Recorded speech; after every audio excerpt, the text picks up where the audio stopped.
Gimana sih cara berhubungan seksual waktu mens? Waktu kamu mens, tentunya kamu masih tetap bisa berhubungan seksual. Jadi memang lubang tempat darah keluar, yaitu vagina, itu sama dengan lubang yang akan kamu gunakan untuk berhubungan seksual. Jadi kalau misalnya kamu berhubungan seksual waktu mens, resikonya tentunya ya darahnya bakal bleber kemana-mana, darahnya bakal keluar. Lah, terus gimana sih cara kamu berhubungan seksual waktu mens? Ya lakuin aja. Cuma tetap aja risikonya tadi itu, darahnya bakal nyembret di mana-mana. Nah, terus gimana sih tips-tipsnya supaya setidaknya darah yang keluar itu bisa diakalin supaya nggak jambret kemana-mana? Berikut ini adalah tips-tipsnya kamu berhubungan seksual waktu mens. Yang pertama, jangan lakukan di hari pertama atau kedua kamu mens.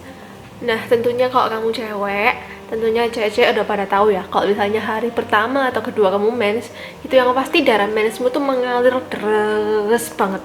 Jadi daripada ribet atau daripada kamu nanti bersihin kamar atau apa ketika sudah melakukan hubungan, mendingan nggak usah deh kalau misalnya berhubungan seksual di hari pertama atau kedua.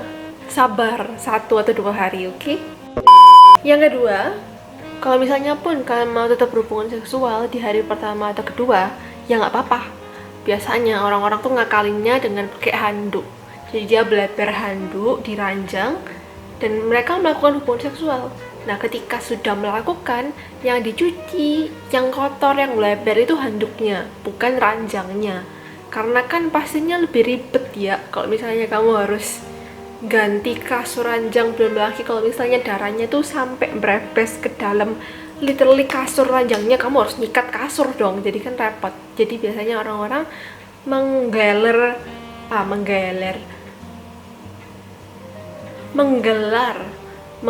handuk dan darahnya jembet di handuknya. Tips ketiga adalah posisi. Jadi posisi kamu melakukan hubungan seksual itu tentunya mempengaruhi apakah darahnya tuh bakal lebih banyak keluar apa enggak. Jadi posisi yang paling aman itu untuk kamu berhubungan seksual waktu mens adalah posisi misionaris. Kayak gimana sih posisi misionaris itu? Tentunya aku nggak mungkin bisa masukin posisi misionaris di dalam video ini karena nanti di report. Jadi aku ceritain aja ya. Jadi kurang lebihnya, kalau misalnya posisi misionaris itu cowoknya ada di atas dan ceweknya ada di bawah, dan ada beberapa posisi dari misionaris itu kakinya ceweknya tuh bisa agak diangkat ke atas atau ditekuk ke dalam. Nah, itu yang bakal mengurangi aliran darah mens untuk keluar. Oh ya, fun fact, kenapa kok disebut posisi misionaris? Itu karena pada zaman dahulu, waktu para misionaris itu adalah orang-orang yang menyebarkan agama Kristen, biasanya tuh ke pedalaman. Nah, biasanya orang-orang misionaris ini memutuskan untuk berhubungan seksual dengan satu gaya ini aja. Makanya gaya ini akhirnya disebut posisi misionaris. Tips terakhir adalah shower sex. Nah, kalau misalnya kamu berhubungan seksual di dalam shower atau di kamar mandi, karena tentunya nggak semua orang punya shower ya, itu tentunya bakal lebih gampang bersihinnya karena ya tinggal disiram aja dong.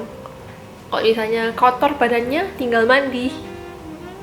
Tapi resikonya di sini adalah tentunya kalau kamu berhubungan seksual di kamar mandi, cairan praejakulasimu atau cairan pelumas yang lengket-lengket yang biasanya kamu gunakan sebelum berhubungan seksual itu supaya licin, itu bakal hilang karena kena air. Biasanya kalau kena air tuh udah jadi nggak lengket lagi, udah jadi nggak pelumas lagi. Itu minusnya. Tapi other than that sih ya, if you like shower sex then do it, karena itu juga mempermudah kalian melakukan hubungan seksual di saat menstruasi. I think that's it tentang tips-tips buat kamu melakukan hubungan seksual di saat menstruasi. Jangan lupa follow Instagramku di sini. Subscribe.